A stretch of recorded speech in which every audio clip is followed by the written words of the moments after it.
Le 17 juillet 2024, la commune d'Isola a inauguré son pump track sur la station d'Isola 2000. Il se situe au niveau de la station de pompage, sous la retenue collinaire du Gour de la Peur.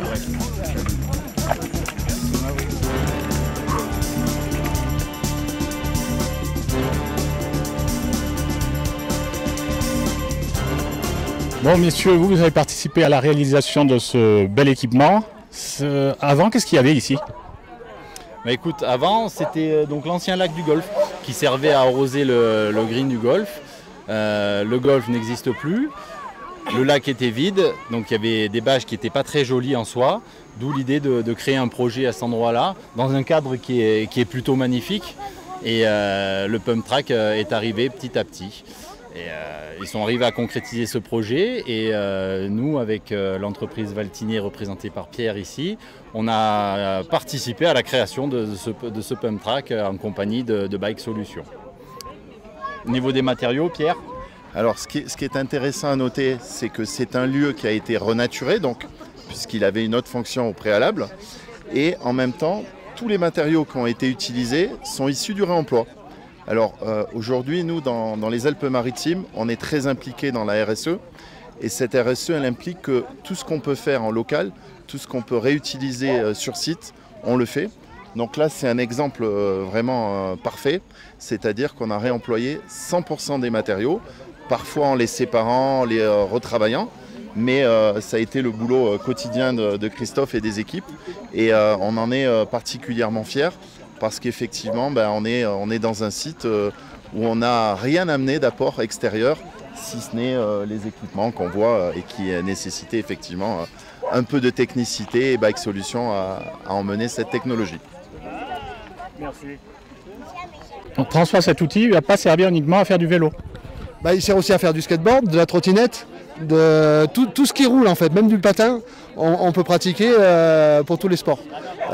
Pour le ski, s'ils font ça avec des patins en ligne, ça leur permet aussi d'avoir un entraînement qui correspond au ski. Pour nous, pour le snowboard, avec des skateboards, ça nous apprend à relancer. Et quand on voit le parcours, ça ressemble vraiment à un border cross.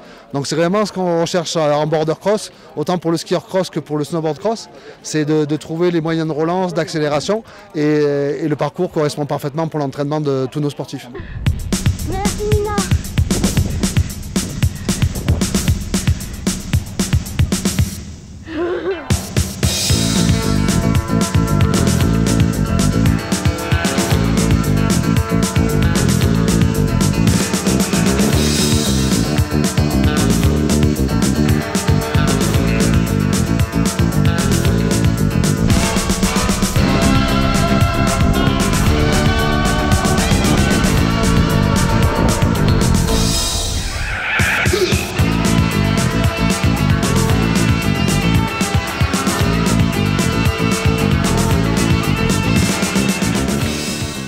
Bonjour à vous tous, merci de votre présence aussi nombreuse. Quelques mots avant de lancer officiellement l'inauguration de ce pump track, même si on est ravis de voir que les enfants et les grands se régalent déjà sur ces lieux. J'ai quand même quelques remerciements à adresser aux partenaires qui sont présents et grâce à qui ce projet a pu voir le jour. Donc c'est une grande joie pour nous, c'est une immense fierté de livrer ce pump track qui est le plus haut de France. C'est un équipement sportif qui était très attendu et qui est le fruit d'un travail collectif. Christophe, viens avec nous. Viens. Qui est le fruit d'un travail collectif et d'un engagement sans faille de la part des services de la commune. Donc je voudrais vraiment les remercier très sincèrement et je vais détailler tout à l'heure. C'est un projet à 349 000 €, donc c'est pas anecdotique. C'est un projet financier important sur lequel nous avons pu compter sur la collaboration de nos financeurs et je vais détailler tout à l'heure le plan de financement. Je ne vais pas vous expliquer ce qu'est un pump track, vous avez tous vu à quoi ça servait. Alors les grandes stations avaient déjà toutes un pump track.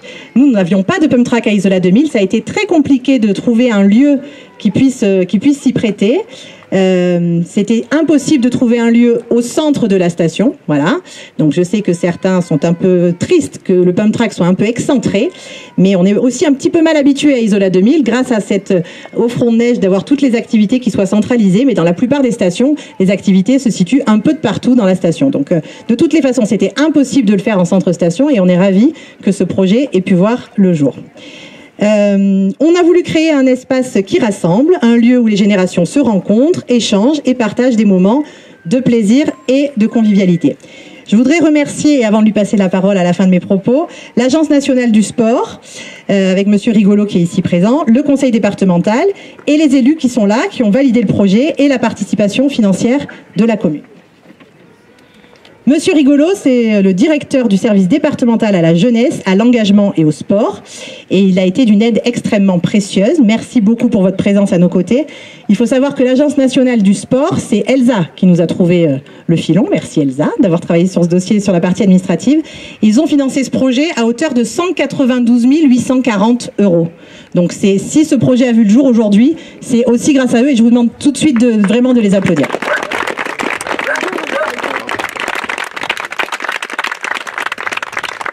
Ce projet, il a aussi été financé par le conseil départemental et on a la chance d'avoir des conseillers départementaux, Éric Ciotti et Christelle Dintorni, et un président du conseil départemental qui est un soutien sans faille pour la commune d'Isola, que ce soit pour les projets du village, pour les projets de la station. Et le conseil départemental a participé à hauteur de 86 000 €. Ils n'ont pas pu être là aujourd'hui. Charles Ginesi m'a aussi téléphoné hier pour me demander de l'excuser et de vous dire à quel point il était à nos côtés et à côté de la commune d'Isola, ce que je fais bien volontiers.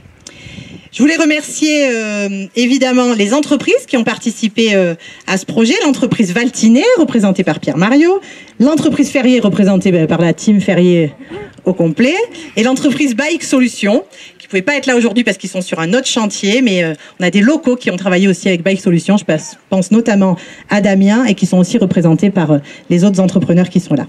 C'est grâce à votre professionnalisme qu'on a pu livrer ça dans les temps, parce que c'était très compliqué. À la fin de l'hiver, on avait énormément de neige, beaucoup d'eau ensuite, et puis on a pris beaucoup de précipitations. On n'était vraiment pas certain de tenir les délais. Donc merci aux entreprises qui ont travaillé d'arrache-pied pour qu'on puisse livrer ce pump track avant le Tour de France. Il y a encore quelques petits trucs à faire, évidemment arranger aussi sur les côtés, mais tout ça va être fait très rapidement. Donc merci beaucoup à vous tous et vous pouvez applaudir les entreprises sur lesquelles on peut compter sur chacun des projets également.